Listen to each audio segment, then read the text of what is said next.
All right, good evening, everybody.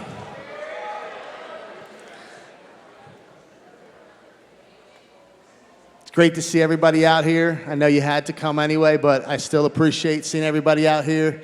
Griffin Nation in the house. Again, last year, this time of year, we had somebody come out and talk to everybody about relationship violence and the effects and how to look after each other. This year, the tone of our talk is just going to be a little bit different, but I think it's a great message for everybody. I think it pertains to everyone in this room. It's my pleasure to introduce tonight's speaker, Steve Grandizio. Steve played baseball at Wilmington University. I know. Boo. Yeah, I'm with you. Sorry, Steve, but we're not really.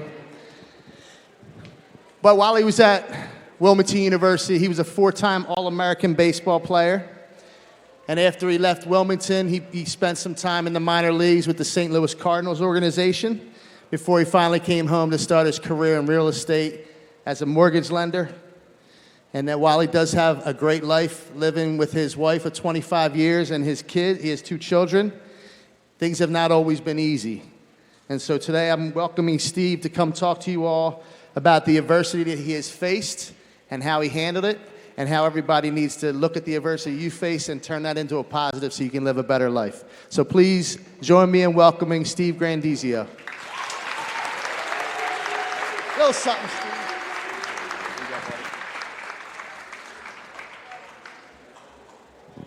Actually, it was Wilmington College back then. It was 30 years ago. They were NAIA, so they weren't even a university. But thank you, Jess. I really appreciate it. Guys, I'm excited to be here tonight. This is a little weird situation for me. Usually I'm like talking down to the people, right? The crowd's below you, you're up on stage. So this is a little bit different, but super excited. As Jesse mentioned, I played baseball at Wilmington. Again, we were NAIA. And before I get into my story, I want to give a couple quick shouts out. And these lights are bright, so I can't see. Where's Coach Ange? Where are you? Concussed all the way in the corner.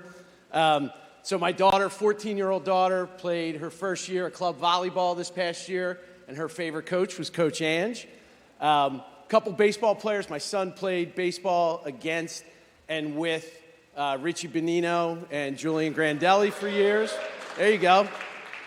Little shout out. And is Eddie O here? Eddie O's not here, right? No, okay. All right. So guys, listen, I'm really excited to be here tonight. And take it from a almost 53-year-old washed up athlete, I would give anything, almost anything, maybe not anything, but I'd give almost anything to have one more season. One more game, one more at bat. Just one time. And I know you guys haven't played yet. I checked the schedule. I know soccer's played a couple scrimmages, but you guys haven't even played a game yet. There's no losses, right? There's no strikeouts. There's no turnovers. There's no fumbles. There's no yellow cards, no missed shots, no missed free throws. So you have this blank slate ahead of you guys. So my job is to get you in the right frame of mind to be able to tackle this season. And one thing that I didn't realize when I played that I wish I knew was how incredible the accomplishment of just making a college roster is. And I just want to give you some of the statistics. So there's almost 50 million kids who play youth sports in this country. Okay? And I know how many international players? We got a bunch of international players too. My gosh, this whole section. They hang out together. So that number's even bigger, right? Because the pool of kids playing college sports in the United States is bigger than the 50 million kids who are playing sports here, the youth playing sports. And by the time they reach high school, my daughter's a freshman, by the time they're freshmen, 85% of them are retired. Only 15% play high school sports. And of that 50 million, does anybody have a wild guess how many play college sports? Even just making a roster. I have no idea what anybody's saying, so I'm going to show it. 500,000, 1%, 99% of them are retired. They're done. They either didn't want to put in the work or the effort, or they weren't talented enough to be able to play. So Just take that in for a second.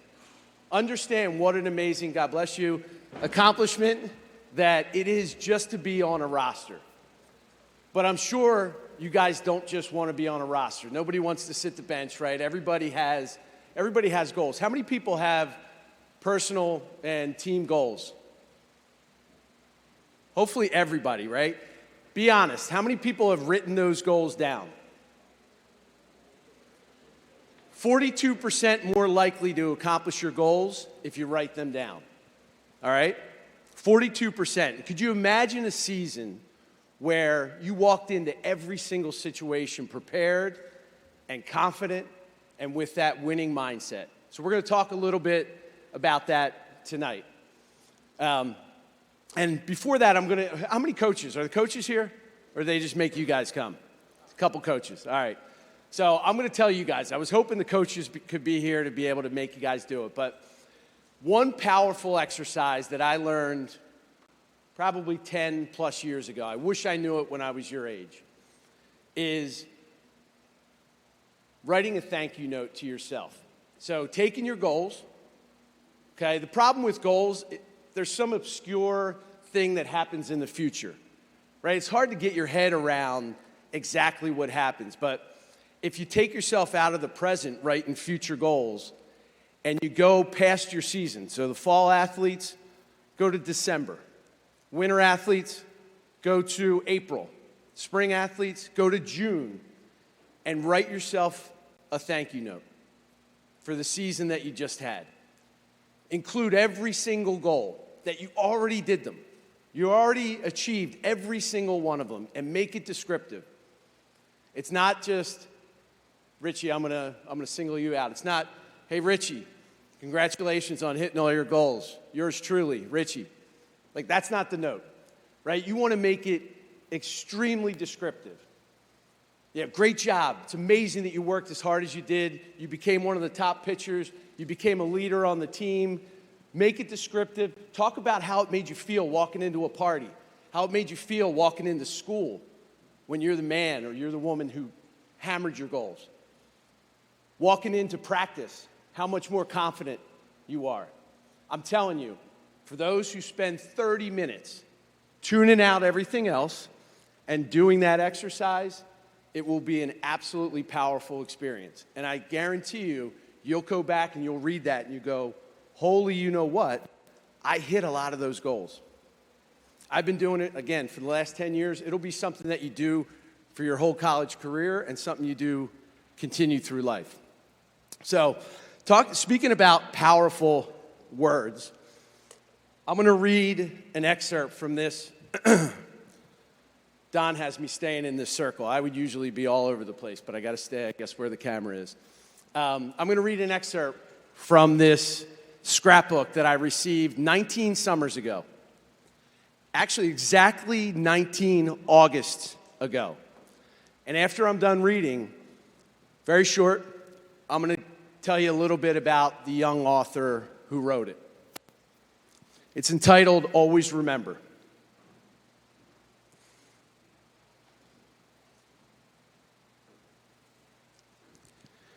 You should always tell people you love them. You should love a lot. Make a lot of wishes and tell people your wishes because that is how they come true. Have ambition. Be strong. Never settle. Ask for help. Give compliments. Never envy others. Make every person you can feel special. Don't dwell in the past. Just learn from it. We're going to talk a lot about that. Feel bad for those who put you down. They only lack something within themselves. Being unhappy is just a waste of time and energy. Hate is a very strong word. Appearances are deceiving. Chasing temporary highs will never make you truly happy. And last but not least, do not take a single moment or person for granted ever. So, like I said, I got this scrapbook 19 Augusts ago, exactly 19 Augusts ago. And it was written by a young girl who was 21 years old, and she was in the summer before her senior year of college. Can anybody relate? And she was pregnant. She was about to give her baby up for adoption. And think about, just for a second, think about some of the stuff that you were worried about this summer. Should I go down the shore or hang out in Manayunk? Right? Like, for a lot of us, it didn't get much more complicated than that. You probably worked hard at your sport, try to get bigger, stronger, faster. Here's a young girl, 21 years old, her first summer being able to legally go into a bar.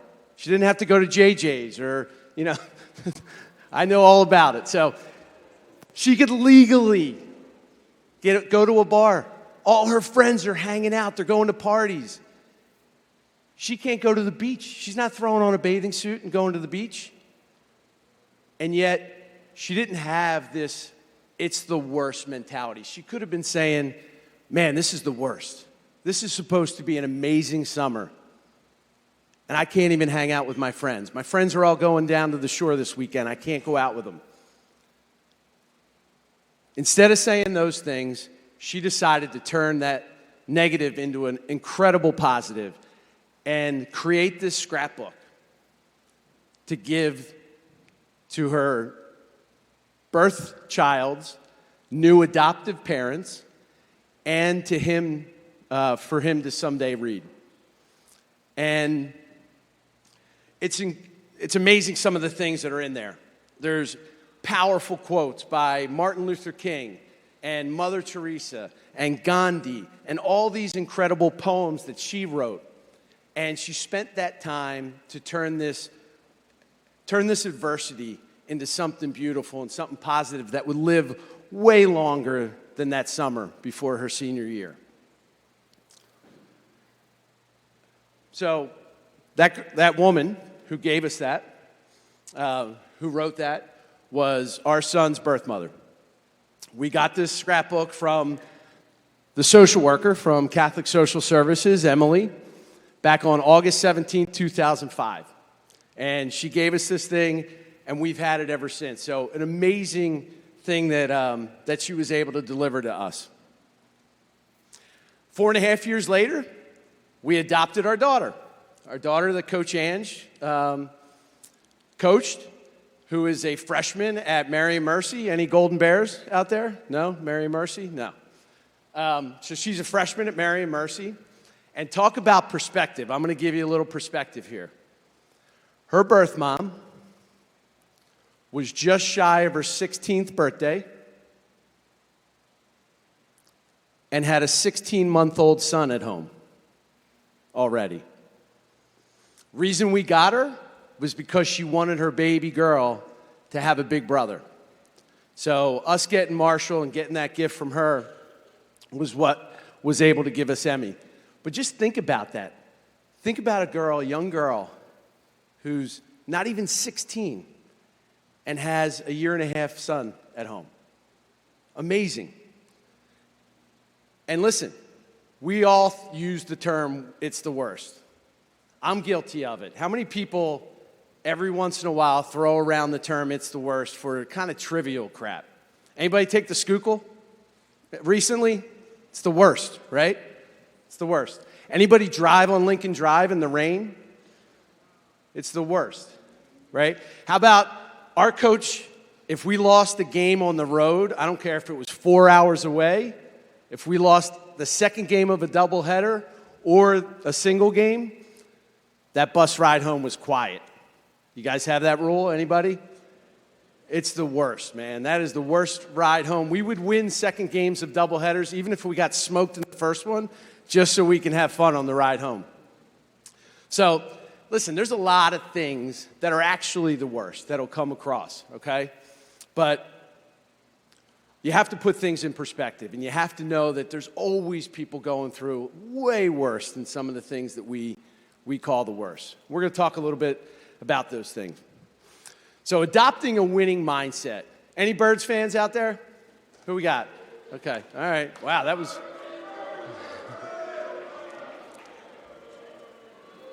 All right, what's this?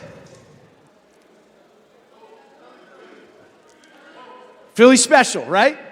This is the Philly special. As an Eagles fan, this was one of my favorite plays of all time for obvious reasons. But for the not so obvious reason, has anybody heard the mic'd up version of this? So, listen, the Eagles just got stopped on third down at the 1 yard line. They're playing the Patriots. Nick Foles, biggest moment of his life. Doug Peterson, biggest moment of his life. And they could have, there's a million different it's the worst phrases they could say. Right? We just got stopped on third down, man. We should just kick a field goal. He didn't walk over to the sidelines and say that. He didn't say, man, if we go for it on fourth down and don't get it, Tom Brady's going to march down the field 99 yards, and that's a 14-point turnaround. Does anybody know what he said? He didn't say any of those things. He said, you want Philly, Philly? And Doug Peterson, calm and confident, said right back to him, yeah, let's do it. He may as well have been talking about getting lunch that day. Hey, you want a cheesesteak? Yeah, let's do it. You want to go to Chubby's? D'Alessandro's? Yeah, let's do it. I mean, that's how cool and calm and confident. And that play, that's why they practiced that play, right? For that exact moment. One of my favorite quotes is probably, in my mind, the best athlete, team athlete ever. Michael Jordan. So Michael Jordan said, I've missed more than 9,000 shots in my career. I've lost almost 300 games. 26 times I've been trusted to take the game-winning shot and missed. I failed over and over and over again in my life. And does he say, I'm a failure, I don't want to take that last shot, this is the worst? No, he said, and that's why I succeed. Because he knows that going through failure is how you gain success. We all play sports, right? Is anybody going to be perfect this year? Absolutely perfect? No, you're going to make mistakes, there's going to be adversity, but it's how you handle the adversity and the thought process that you have through that adversity that makes you guys winners or can make you successful. How you handle failures lead to success. So I'm going to throw up three guys. Does anybody know all three of them? I don't want piecemeal. I need somebody who knows all three guys up there. You got to raise your hand and give me somebody who knows all of them. Does anybody know? Jess, you want to take it? So, all right. So these three guys are the number one guys in their sport at failing. Number one in the biggest failure stat in their sport. Brett Favre, Kobe, and Reggie Jackson. So two of them are local guys, right? Reggie's from Cheltenham High, Kobe's from Lower Merion, and Brett Favre's from Mississippi. Nobody's from Mississippi here, right? No, you're not. I can spell Mississippi, that's about it. So, what did they do? Brett Favre, he threw the most interceptions of all time. He also won 3 MVPs, went to 11 Pro Bowls, was a 3-time All-Pro, Super Bowl champ, and threw 508 touchdowns. Failure? Not a failure, right? Reggie Jackson struck out more than any other player all time. More than anybody. He also won an MVP, was a 2-time World Series MVP, 14-time All-Star, 5-time World Champ, and he hit 563 home runs. Not a failure, but he struck out more. He failed more than anybody in his sport. And Kobe missed more shots than anybody. And yet, kids all over playgrounds are taking shots and saying Kobe, right? He won an MVP. He went to the All-Star game 18 times. 15-time All-NBA, 5-time NBA champ, 2-time Finals MVP, and scored almost 34,000 points. The other thing that these three guys have in common, they're all inducted in their Hall of Fames. These guys all failed. They knew how to tackle adversity and be able to succeed out of it. My favorite quote of all time is from Walt Disney. All the adversity I've had in my life, all my obstacles, all my troubles and obstacles have strengthened me. You may not realize it when it happens, but a kick in the teeth may be the best thing in the world for you.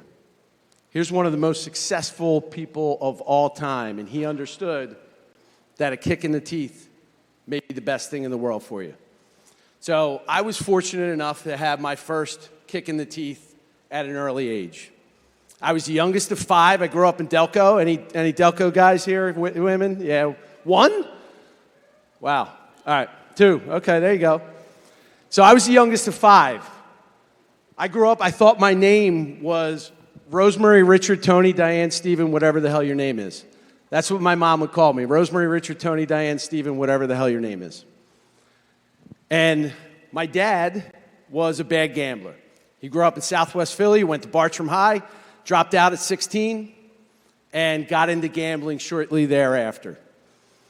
When I was 6 years old, my dad left. This is 6-year-old me sitting on the couch waiting for my dad, falling asleep waiting for him. He never came. Never came. And over the years, because of that, my dad missed all the good stuff, all the games, all the weddings, all the graduations, all the things that were important in our lives. But he also missed the funerals. So I'm going to share a picture real quick.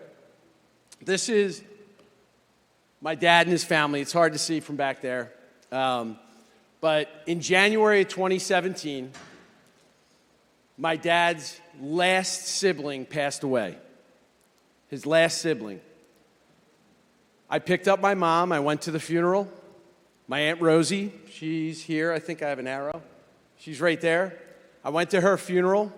And when I came back, I couldn't stop staring at this picture. And 2 things I realized. One is my dad was the last one alive. He had missed every single one of the funerals in this picture. His parents in the front row. His brother all the way on the left-hand side, whose deathbed wish was to see his brother, and that never came true. And all of his sisters, including my Aunt Rosie, who had funeral was that day. And I laid in bed, and I couldn't stop staring at this picture. And the other thing that I realized was they died in the exact order that they're standing. It's the only known picture of the 9 Grandizios. My dad, his siblings, and his parents. Because let's face it, you didn't have phones, right, with cameras back then. The only time you'd get a picture is at a big occasion. So there's no other pictures of the 9 of them. And I thought about it. I'm like, this isn't a still shot. This was a wedding, right? How'd they pull this picture together? People are at the bar. People are dancing. They're like, hey, come on in. Get in this picture, right? And there's no rhyme or reason to the order either. My Uncle Johnny was the 3rd oldest. He died first. My Aunt Virginia was the baby. She died 3rd. She's 3rd in the picture. The oldest was my Aunt Ann. She's 4th. She died 4th. My Aunt Rosie, whose funeral I went to that day, she died last.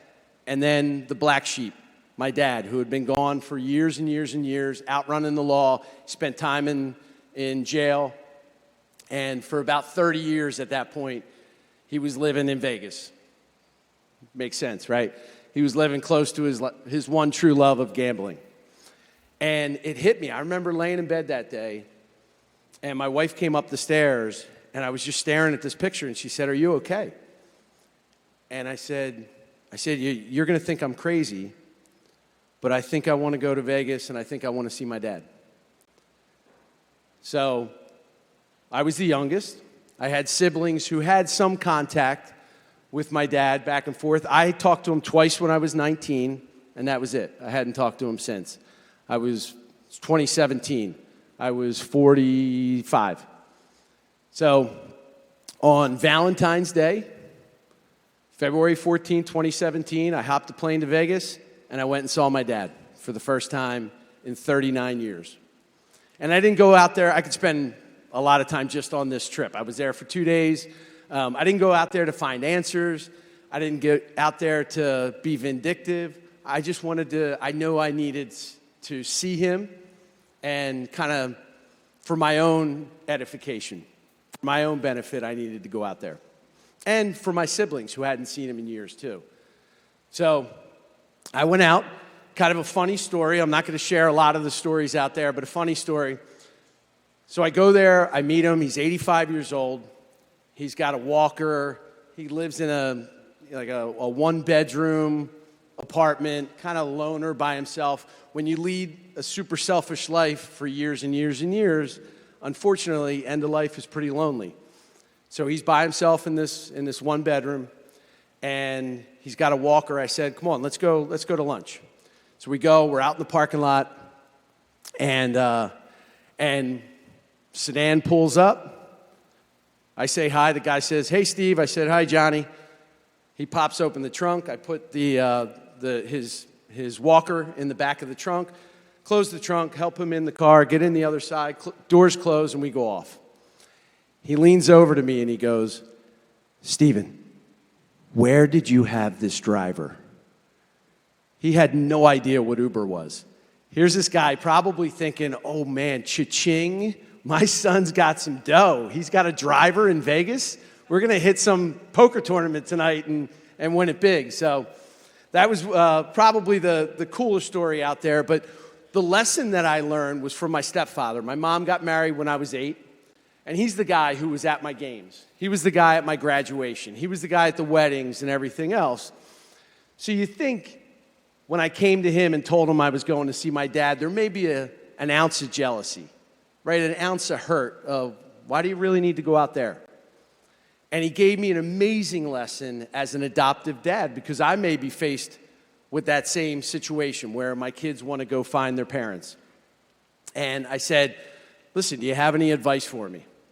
And he said 2 things. He goes, "Yeah, get your picture with him, just right away." And he said, "See if he wants to come to Father's Day retreat this year."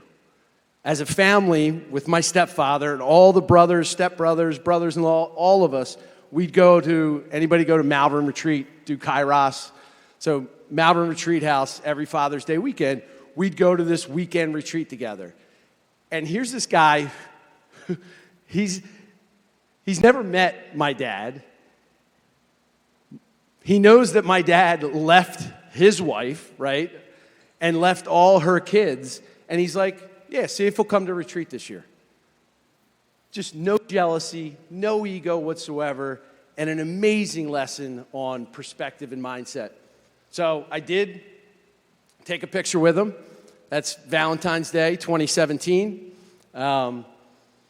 And over the years, there were a lot of times where I was kicked in the teeth. I remember one, my sophomore year, we went to the NAIA World Series. I had a really good World Series, and I started to get looked at. I got an offer to be able to play in a summer wood and bat all-star league where there were scouts every single game.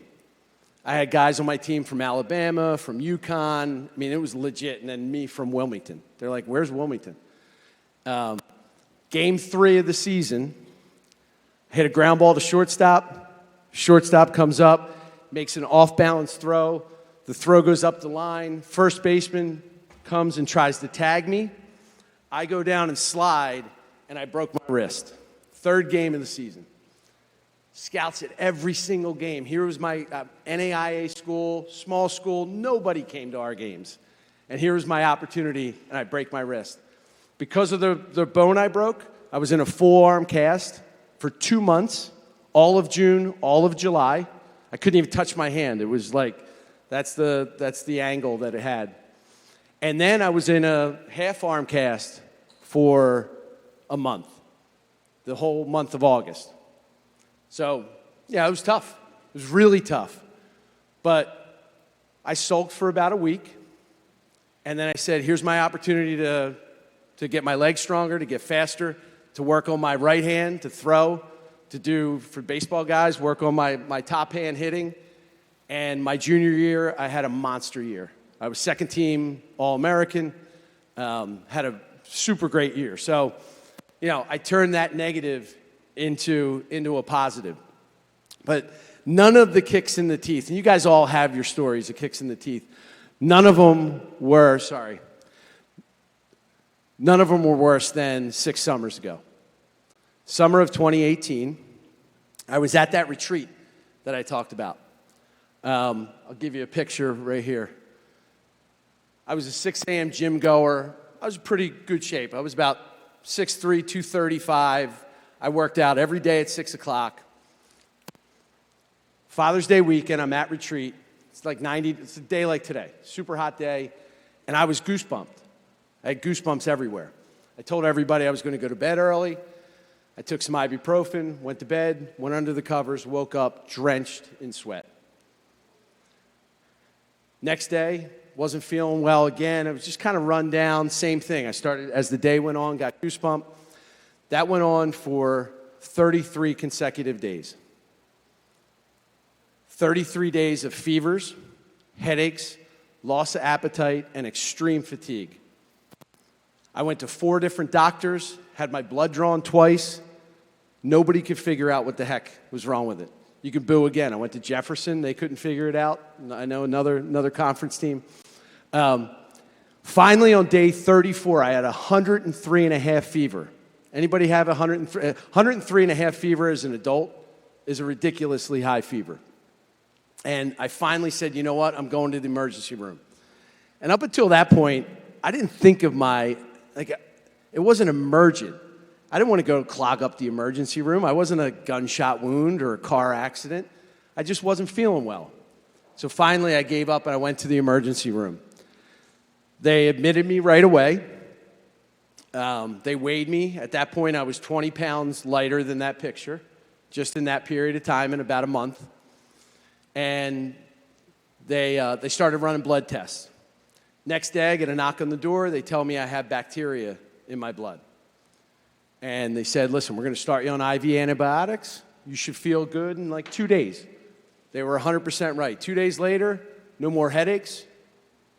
Appetite was back. Fever gone.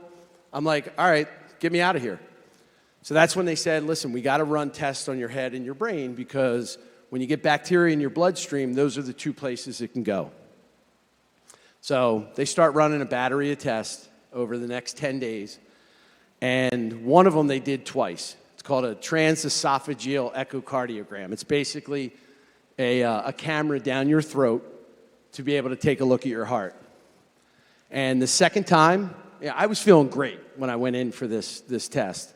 So I had my then 8-year-old daughter, my then 12-year-old son with me, and my wife, thinking, dude, I'm going to be in and out of here. We're leaving to go get some pizza. I remember waking up with the cardiac radiologist this far from my face telling me I needed open heart surgery. Said that the bacteria had attacked my heart and there was nothing they could do except for open me up and repair the heart. So, pretty sobering news. I'm pretty positive. It was tough to find the positive there. My 12-year-old son ran into the hospital. My wife went running after him. My 8-year-old daughter put her head in my lap and was sobbing. And I sat there by myself thinking, all right, how am I going to find the spin here? How am I going to spin this? And immediately I thought of, this smile shirt. Back in 2006, I co-founded a charity called Little Smiles. And we're essentially like a mini Make-A-Wish. And over the years, I had seen so many kids who had gotten sick. And I know there's probably some parents out here, right, so who can relate to this. But I'd seen so many kids who were sick. And I knew that every single one of those parents of those kids went to bed praying every single night to take whatever their kid had and give it to them.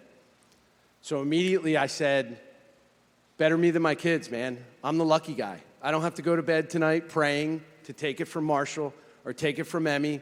I got this. I'm strong. I can handle it. As long as they don't have it, I got it. And that repeating thought, it's amazing how powerful the brain is, how the mind is. So that repeating thought kind of got me through what was about to happen. Surgery was scheduled. It was scheduled on the day before my son's 13th birthday, August 9th. I met with the surgeon. The surgeon said, listen, I want to be straight with you. It's a pretty complicated surgery. Where the infection is lodged is right between your mitral and your aortic valves. Probably comes with about a 10 to 20% mortality rate. So 1 in 5, 1 in 10, I wasn't waking up on my son's 13th birthday. So August 9th comes around. I remember telling the nurses, I said, listen, I can get through this. Just give me whatever medicine is going to put me on a different planet the night before and the morning of. And whatever they gave me worked because I don't remember either of them. I got wheeled out of my room at 7 a.m. on August 9th and wheeled into cardiac ICU at 7 p.m. that night. 12-hour open heart surgery. During that time, they basically rebuilt my heart. I'll give you a visual. That's me 10 days after surgery. I lost 40 pounds. I spent a total of 31 overnights in the hospital that year. You can't even paint the picture of the way you feel after open heart surgery. I mean, they saw your chest open, right? They put a separator in there. They hook you to a machine to turn your heart and lungs off because it can't be beating, right? So that they can operate on it. And that's not even the surgery. That's just to get to the surgery. Then they open your heart up. They replaced my aortic valve and root with a mechanical one. They scraped away the infection, and where they scraped away left a hole in my heart, so they patched that with a bovine patch, a cow patch. And after about 4 hours, they took me off the cardiopulmonary bypass machine, started my heart back up, my lungs, and the surgeon just didn't like the way it was colored, didn't like the way it was beating. So they put me back on the machine and did a vein graft from my left leg and did a right coronary bypass. 12 hours later, I was in ICU. I mean, my job was easy. I slept the whole time, but my poor family sitting there waiting all day. Better me than my kids. So, next couple days, after surgery were really, really tough. Like, again, hard to explain. They would have me go for walks 3 times a day, literally to the wall and back, and I was completely wiped, out of breath. You couldn't do a lot of things with your upper body because they had wires holding your sternum together, and they would pop open. So you basically had to just kind of walk around. And I also came with a portable pacemaker, kind of like a big box that I didn't even know what it was when I came out of surgery. I'm like, what the hell is this thing? Had 2 wires coming out of it and 2 wires going into that went into my chest and into my heart because they didn't know if my heart was going to work properly after surgery. My lowest of low days was 4 days after surgery, August 13th. Doctor came in and told me I needed a permanent pacemaker. And up until that point, man, I was good. I was saying, better me than my kids, better me than my kids. Even when the rest of the world was like, why didn't they find this earlier? You should sue them, all these things. I'm like, that's not going to help me. I'm focused on the goal. Better me than my kids, I'm good. I know I got to do this. Let's go. But when he told me that, it screamed old and unhealthy. And I didn't think of myself as old and unhealthy. I was in good shape. And I couldn't stop crying. It was just my wife and I that were in the room, and I couldn't stop crying. I needed a sign. And, you guys are team sports, right? So sometimes you need people around you to be able to help you, right? Your coaches, your family, your friends, your teammates, maybe your teachers. I got a sign later that afternoon. I'm sitting in my room. I get a knock on the door. Anybody spend an overnight in the hospital? Knocks on the door are not, can I come in? Knocks on the door are, I'm coming in as I'm knocking. So, and you have to hurry up and cover yourself up so that nobody sees you, your backside all open. So, door opens, And you get a different nursing crew every 4 days in the hospital. So my new nurse was coming in to say hello. She comes in and she says, "Hey, Beth and Steve, do you guys recognize me?" So my new nurse was my social worker from when we adopted my son. Exactly, so my son, August 10th was his birthday, August 9th. These two pictures, the first one's August 17, 2005, her coming to my house. She's the one who gave me this 13 years prior. Look what's on the front. A heart. She gave me this thing 13 years prior, and she helped us. My wife and I had been married 10 years at that point. She helped us get our first child, and then here she showed up for my last 4 days. She was my nurse my last 4 days in the hospital.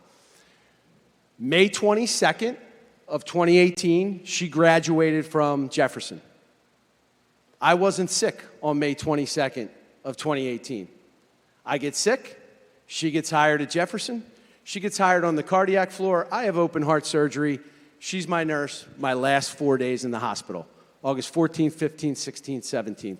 This is me getting out of the hospital 40 pounds lighter than that other picture. No odds, right? Absolutely no odds. So,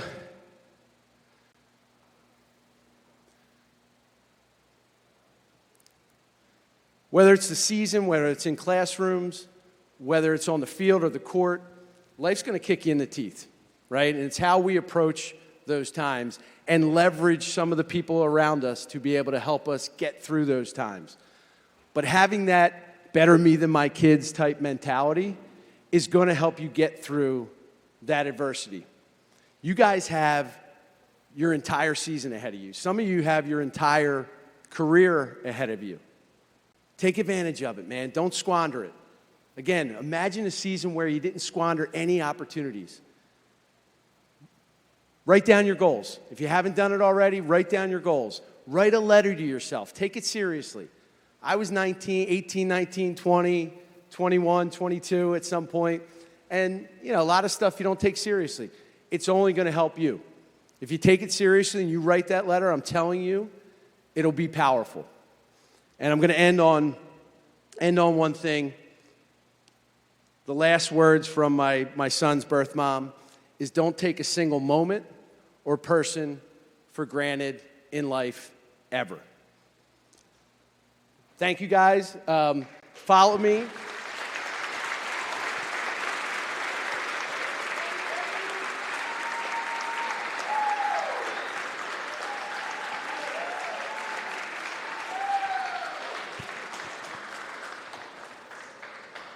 I appreciate that. So I have a dad joke, Instagram and TikTok.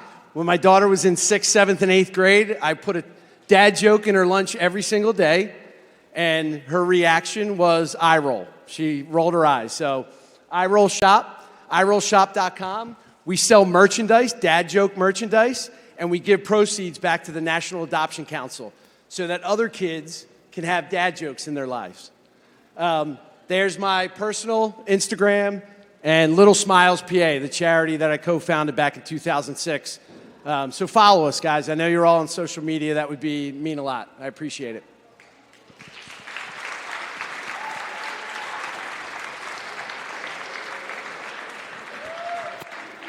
Questions or no?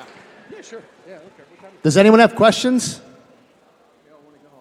Everybody wants to go? All right, hold on. Where's that bag? What do we do with my gift? I got a gift for Steve. Let me see where I put it. Oh, here we go. You got to make him put it on. This Wilmington stuff is not. All right, Steve. So we really appreciate you coming out and sharing your story. So I have a gift for you, but the only thing is you have to put it on. Yeah. We're not doing this Wilmington stuff. Here you go. Just a hat. That's great. Awesome. Pull the hat out. And then we need pictures taken. Yeah, forget Wilmington. We're straight Chestnut Hill, baby. Let's go. Let's go. Thank you very much. Yeah. All right, so I really, truly hope that everybody takes this talk tonight to heart when you're going through the season and maybe you're not playing as much as you want to, or you get an injury, or you're in the doghouse with coach or whatever, and just try to make sure you're talking to yourself and let yourself know that it's not the worst, that there are things that you can do to make things better, and I think it will make us better teams. It'll make you better people, without a doubt. And at the end of the day, we're Chestnut Hill. We come here every single day. We know what we go through to get where we want to be. And we have a big family here that's all going to be pulling for each other. So go Hill.